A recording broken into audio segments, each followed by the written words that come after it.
Hello my dear competitive aspirants, welcome to Mahendra Agarwal Maths Hub YouTube channel. మనం ఇంతకుముందు previous క్వశ్చన్లో అంటే simple interest సంబంధించిన question of the డేగా అనుకున్నాం. ఇప్పుడు సింపుల్ ఇంట్రెస్ట్ సంబంధించిన కొన్ని ఇంపార్టెంట్ మోడల్స్ అని ఎందుకు అంటున్నా అంటే ప్రతి ఎగ్జామ్ మనం 2016 కానీ 2018 కానీ 2022 కానీ క్వశ్చన్ పేపర్లు చెక్ చేసినట్లయితే అంటే ఇంట్రెస్ట్ ఈక్వల్ ఉన్నప్పుడు ఎలా ప్రాబ్లమ్ సాల్వ్ చేయాలి, లేదా అమౌంట్స్ ఈక్వల్ ఉన్నప్పుడు ఎలా సాల్వ్ చేయాలి, లేదా రేట్ ఆఫ్ ఇంట్రెస్ట్ ఇంక్రీజ్ అయినప్పుడు ఎలా ప్రాబ్లమ్ చేయాలి, ఒక క్వశ్చన్ ఇచ్చినప్పుడు ప్రాసెస్ ఎలా చేయాలి, లాజిక్ ఎలా చేయాలి, త్రూ ఆప్షన్ ద్వారా ఎలా చేయాలనేది మనం డిస్కస్ చేయడం అనేది జరుగుతుంది. అందులో భాగంగానే ఇప్పుడు మళ్ళీ సింపుల్ ఇంట్రెస్ట్ సంబంధించిన క్వశ్చన్ అనేది ఏ విధంగా సాల్వ్ చేయాలి, ముఖ్యంగా నాన్ మ్యాథ్స్ విద్యార్థులారా మీరందరూ ఫస్ట్ ప్రొసీజర్ నేర్చుకోండి. వెంటనే వచ్చి షార్ట్ కట్ లాజిక్ అనేది ఎప్పుడు కూడా నేర్చుకోవడానికి ట్రై చేయకండి.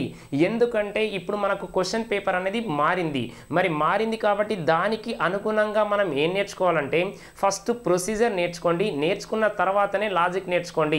రెండు నేర్చుకోవాలి. ఓకేనా? ప్రొసీజర్ ఒక్కటే కాదు, లాజిక్ ఒకటే కాదు, రెండు నేర్చుకోవాలి. ఎవరైతే రెండు నేర్చుకుంటారో వాళ్ళకు జాబ్ రావడానికి అవకాశాలు ఎక్కువ ఉన్నాయి. కాబట్టి ప్రొసీజర్ ప్లస్ లాజిక్ లేదా షార్ట్ కట్ లేదా త్రూ ఆప్షన్ ద్వారా ఎలా సాల్వ్ చేయాలి అంటే ఎంత పెద్ద క్వశ్చన్ ఇచ్చినా కూడా ఎన్ని మెథడ్స్ అనేది చేయొచ్చు. అంటే జనరల్గా చూసినట్లయితే ఒక్కొక్క ఫ్యాకల్టీ అయితే మీకు ఒకటే మెథడ్ చేస్తాడు, లేదా డైరెక్ట్ ప్రొసీజర్ లేదా షార్ట్ కట్ అని చెప్తాడు. కానీ మనం బేసిక్ నుంచి నేర్చుకుంటున్నాం. మరి బేసిక్ నుంచి నేర్చుకున్నప్పుడు అది ఖచ్చితంగా ఎక్స్ మోడల్ కూడా నేర్చుకోవాల్సిందే కదా. కాబట్టి మనం అదే ఉద్దేశంతో daily question of the day అని మనం స్టార్ట్ చేయడం జరిగింది. ఎవరైతే జాబ్ కొట్టాలని అనుకుంటున్నారో, దృఢ సంకల్పంతో ఉన్నారో వారందరి కోసమే మనం daily question of the day అనేది మనం స్టార్ట్ చేయడం జరిగింది. అందులో భాగంగా నెక్స్ట్ క్వశ్చన్ చూసినట్లయితే ఫస్ట్ నాన్ మ్యాథ్స్లకు ఈ క్వశ్చన్ అవసరమా అని, నెక్స్ట్ తర్వాత మ్యాథ్స్ స్టూడెంట్ వాళ్ళకు కూడా మరి ఈ క్వశ్చన్ అనేది 1 మినిట్లో చేయగలుగుతామా అని డౌట్ వస్తుంది. ఓకేనా? 100% మనం చేయగలుగుతాం. ఎలా సాల్వ్ చేస్తామో చూడండి.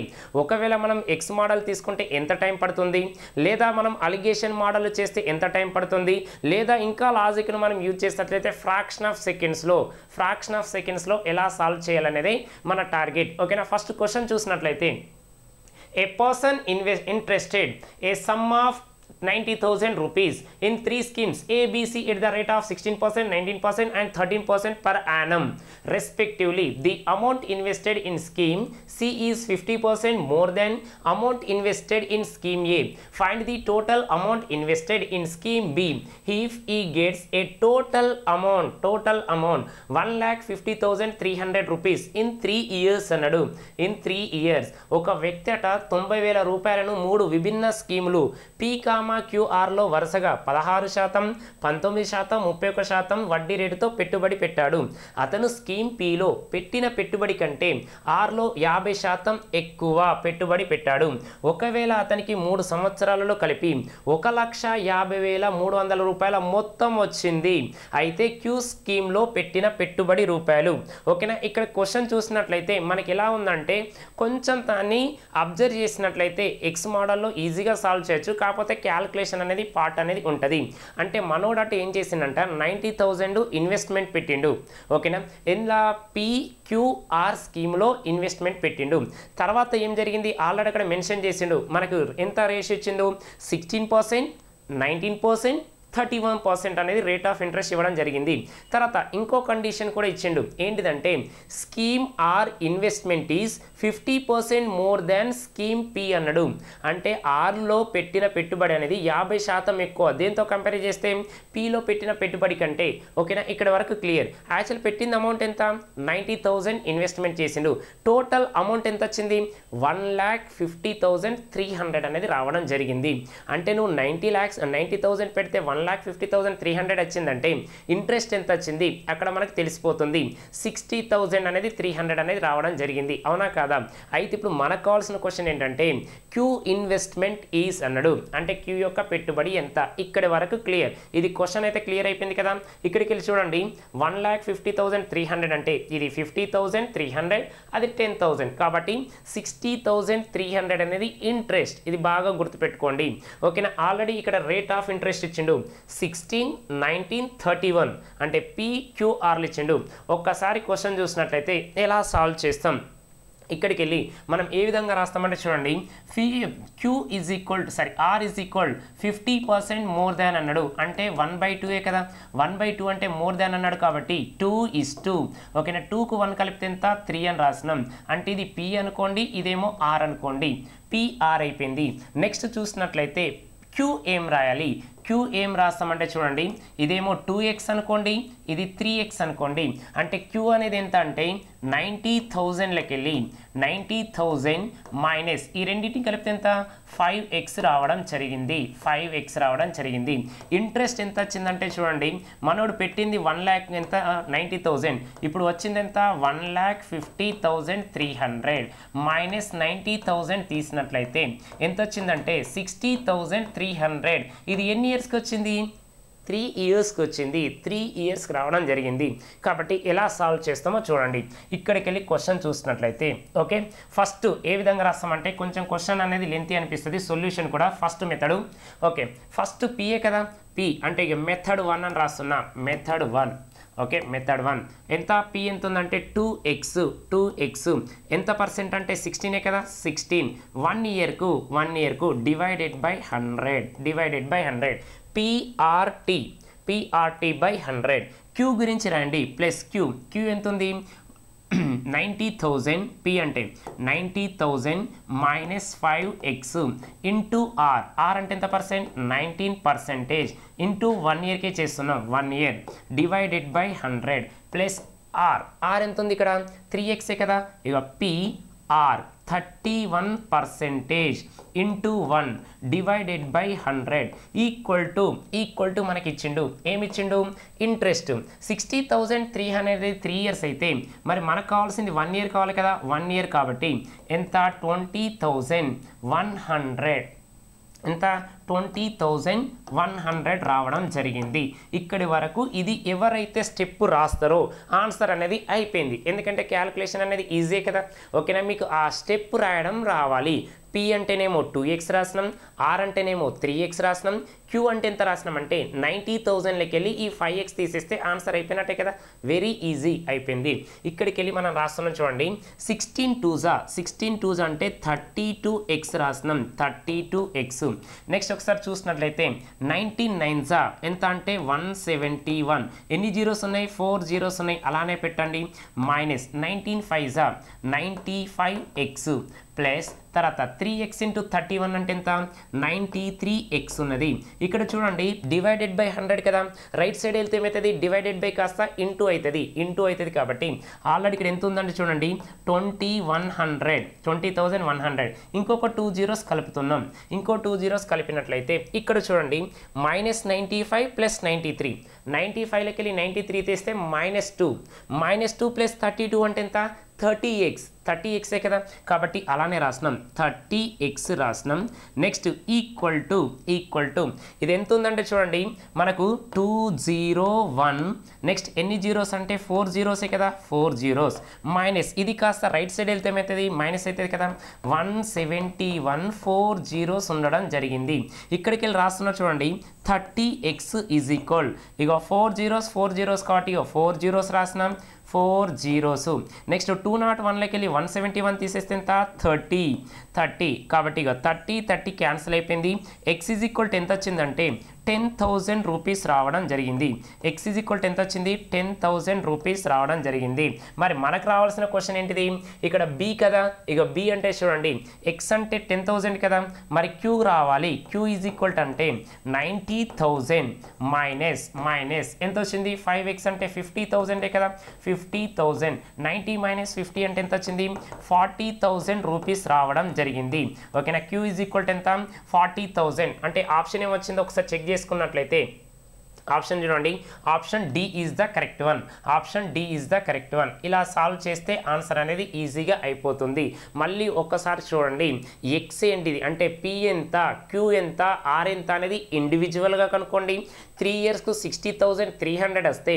బై 3 చేస్తే 1 ఇయర్కు ఇంట్రెస్ట్ రావడం జరుగుతుంది 20,100 అనేది ఏంటి అంటే మనకు 1 ఇయర్ ఇంట్రెస్ట్ రావడం జరిగింది అన్ని మూడింటిని కలిపినాం కలిపితేనే కదా మనకి ఇంట్రెస్ట్ వచ్చింది.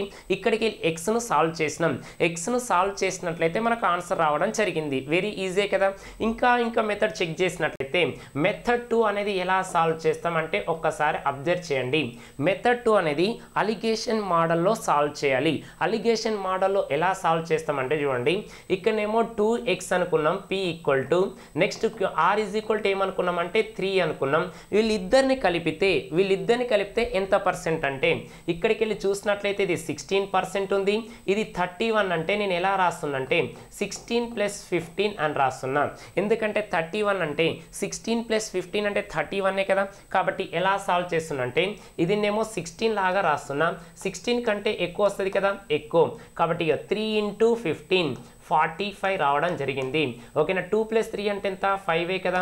5 9 అంటే ఎంత అన్నట్టు 25%. 25 దేని ఈక్వల్ టు p + r ఇద్దరిని కలిపితే 25%. ఎందుకు ఇద్దరిని కలిపినామంటే pr గురించి సపరేట్ ఇచ్చిండు, అంటే ఇద్దరు కలిపిచ్చిండు. q అనేది సపరేట్ ఇచ్చిండు కాబట్టి pr ను సపరేట్ రాసినాం. ఎంత పర్సెంట్ వచ్చింది 25% రావడం జరిగింది. 25% రావడం జరిగింది. కాబట్టి ఇప్పుడు నేను అలిగేషన్ చేస్తున్నా. మరి అలిగేషన్ చేయాలంటే టోటల్ ఇంట్రెస్ట్ ఎంత వచ్చిందో కనుక్కోవాలి కదా. టోటల్ ఇంట్రెస్ట్ అంటే మనకి ఎంత వచ్చిందంటే చూడండి 20,100 డివైడెడ్ బై ఎంత ఉంది ప్రిన్సిపల్ 90,000 రూపీస్. 90,000 rupees into 100. ఓకేనా. చేసినట్లయితే 20 క్యాన్సల్. 3తో చేస్తే ఇక 3 1 3 3 నెక్స్ట్ తర్వాత 3 6 తర్వాత 3 7 అంటే ఓవరాల్గా మనకి ఎంత పర్సెంట్ వచ్చింది 16/3% అనేది ఓవరాల్గా రేట్ ఆఫ్ ఇంట్రెస్ట్. ఏబిసిని మూడింటిని కలిపితే ఎంత వచ్చిందంటే 67/3 వచ్చింది. ఓకేనా. ప్రతిసారి మనకు డివైడెడ్ బై కాదు. ఓకేనా. కాబట్టి ఇలా చెక్ చేయాలి. 67/c. తర్వాత చూడండి ఇక p + r అని రాస్తున్నాం. నెక్స్ట్ తర్వాత ఇది సపరేట్ q అని రాస్తున్నాం. p + r అంటే ఎంత వచ్చిందంటే చూడండి p + r అంటే 25% కదా. ఇక 25%. నెక్స్ట్ తర్వాత q అంటే ఆల్రెడీ మనకు తెలుసు 19%. మరి ఇప్పుడు మొత్తం కలిపితే 67 కదా. ఇక 67 మరి /3 అన్నాడు. కాబట్టి ఇంటూ 3. నెక్స్ట్ తర్వాత ఇంటూ 3 చేసినట్లయితే ఎంత 19 3 57. నెక్స్ట్ 25 3 75 రావడం జరిగింది. ఇక్కడికి వెళ్ళి చెక్ చేసినట్లయితే 57 67 డిఫరెన్స్ ఎంత 10 వచ్చింది. 75కి 67కి డిఫరెన్స్ ఎంత 8 వచ్చింది. ఈ రెండింటిని కలపండి 10 + 8 అంటే ఎంత 18. ఈ 18 పార్ట్స్ ఉంటే ఎంత వచ్చింది 90,000 రూపీస్. 90,000 రూపీస్. మరి 1 పార్ట్ ఎంత 18 5 కదా. 18 5 90. పక్కకు 30 ఉన్నాయి కాబట్టి 1 పార్ట్ ఎంత అన్నట్టు 5,000. మరి మనకు కావాల్సింది ఏమి ఇచ్చిండు ఇక 8 పార్ట్సే. ఇక 8 5 ఎంత 40,000. 8 పార్ట్స్ ఎంత 40,000. కాబట్టి ఆప్షన్ చూడండి q = ఎంత వచ్చింది 40,000. q = ఎంత 40,000. ఒకవేళ pr అన్నాడు అనుకోండి 10 పార్ట్సే కదా. 10 5 ఎంత 50,000. ఓకేనా. 50,000 రావడం జరిగింది. ఈ రెండింటిని కలిపితే మళ్ళీ 90,000 కదా. ఇంకో చూడండి ఒకసారి ఈ ప్రాబ్లం తోటి ఇది కంపారిజన్ చేస్తే ఇది ఈజీగా అనిపించింది, కొంచెం అనిపించింది, అవునా కదా. ఓకేనా. ఇంకా ఈజీగా రావాలంటే ఎలా సాల్వ్ చేస్తామంటే చూడండి మెథడ్ 3 అని చేస్తున్నాం. ఇది మెథడ్ 1 కదా. మెథడ్ 1 నెక్స్ట్ మెథడ్ 3 అనేది ఎలా సాల్వ్ చేస్తాం బాగా గుర్తుపెట్టుకోండి. ఇక్కడ లాజిక్ అనేది ఉంది. ఫ్రాక్షన్ ఆఫ్ సెకండ్స్లో సాల్వ్ చేయాలి. ఎలా సాల్వ్ చేస్తామంటే చూడండి ఇక్కడ ఆల్రెడీ మనకు ఏమి ఇచ్చిందంటే చూడండి pr is equal ఎంత 25%. ఓవరాల్ ఎంత ఇచ్చిండు 67/3 అంటే మనం అలిగేషన్ మోడల్లో చేసినాం. ఓకే. ఇక్కడ /3 ఉంది కాబట్టి ఇంటూ 3 చేసిన తర్వాత 10 + 8 అంటే 18 పార్ట్స్ ఈక్వల్ అంటే ఎంత 90,000 వచ్చింది. 1 పార్ట్ 5,000. మరి 8 5 40 10,000. 10 × 5 అంటే 50,000 ఈజీగా వచ్చింది. వెరీ ఈజీగా వచ్చింది. ఇక్కడికి వెళ్ళి మనకు కావాల్సింది ఏం చేస్తామంటే చూడండి ఓకేనా. p + r అంటే 25 కదా. 25 అది నేను ఎలా రాస్తున్నా అంటే 19 + 6 అని రాస్తున్నా. నెక్స్ట్ q అంటే ఎంత అనుకున్నాం మనం 19% కదా. అంటే ఎక్స్ట్రా ఎంత కనిపిస్తుంది నీకు ఆ 6% కనుక్కుంటే ఆన్సర్ అయిపోయింది. వెరీ ఈజీ కదా. ఓకేనా. 19% అంటే ఎలా ఓకేనా. జనరల్గా చూసినట్లయితే మనకు 1 ఇయర్కి ఎంత వచ్చిందంటే చూడండి ఇంట్రెస్ట్ ఎంత 20,100 అనేది 1 ఇయర్కి వచ్చింది. 1 ఇయర్కు 20,100 వచ్చింది. మరి ఇక్కడ ఎంత పర్సెంట్ కామన్గా ఉంది? 19 అనేది దేనిపైన? 90,000 ఇన్వెస్ట్మెంట్ పైన కదా. మరి 90,000 అంటే ఇది ఇన్వెస్ట్మెంట్, 1% అంటే ఎంత? 900 కదా, 900. మరి 19 అంటే 19 9s 171 అయిపోయింది. Very easy. ఓకేనా. ఇక్కడికి వెళ్ళి చూసినట్లయితే ఎంత పర్సెంట్ ఎక్కువ ఉంది? 30 క్యాన్సిల్ అయిపోయింది కాబట్టి ఎంత? 20లోకి వెళ్ళి 17 తీసేస్తే 3000. ఇది ఎక్స్ట్రా ఉన్నందుకే కదా. ఇగో 6% ఈక్వల్ టు 3000. మరి మనకు కావాల్సింది ఎంత?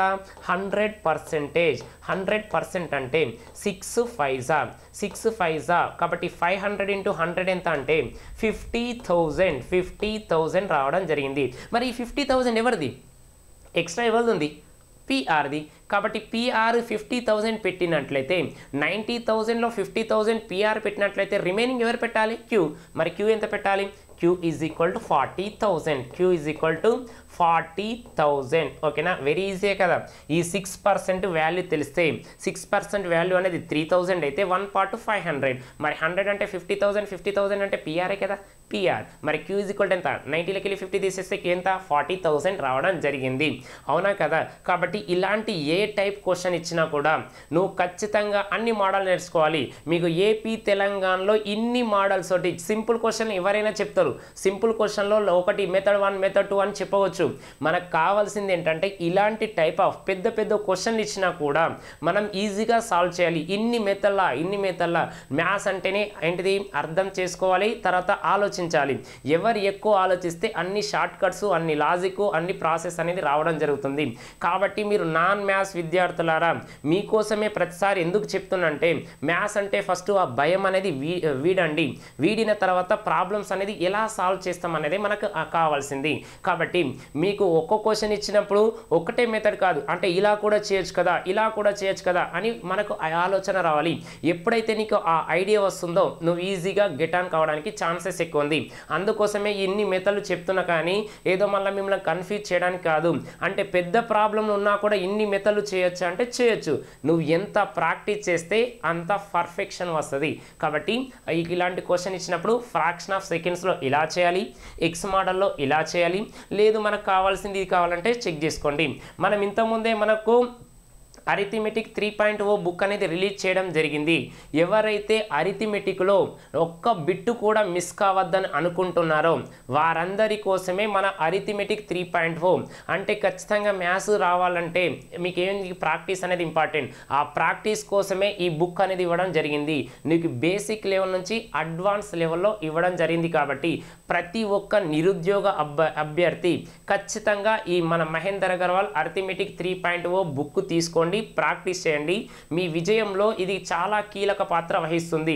మీకు బిట్ టు బిట్ ఎక్స్ప్లెనేషన్ కావాలంటే కూడా మన మహేందర్ అగర్వాల్ యాప్లో అనేది ఉండడం జరుగుతుంది. మీకు 1 ఇయర్ కోర్స్ అనేది ప్లస్ 1 మంత్ తోటి ఎక్స్ట్రా ఇవ్వడం జరుగుతుంది. 1 ఇయర్ కోర్స్ అంటే 1 + 12 మంత్స్ అనేది మనకు ఇవ్వడం జరుగుతుంది. కాబట్టి వెంటనే మీరు యాప్ను డౌన్లోడ్ చేసుకోండి, తర్వాత కోర్సును పర్చేజ్ చేయండి. మీ విజయాన్ని తొందరగా అందుకోవడానికి ట్రై చేయండి.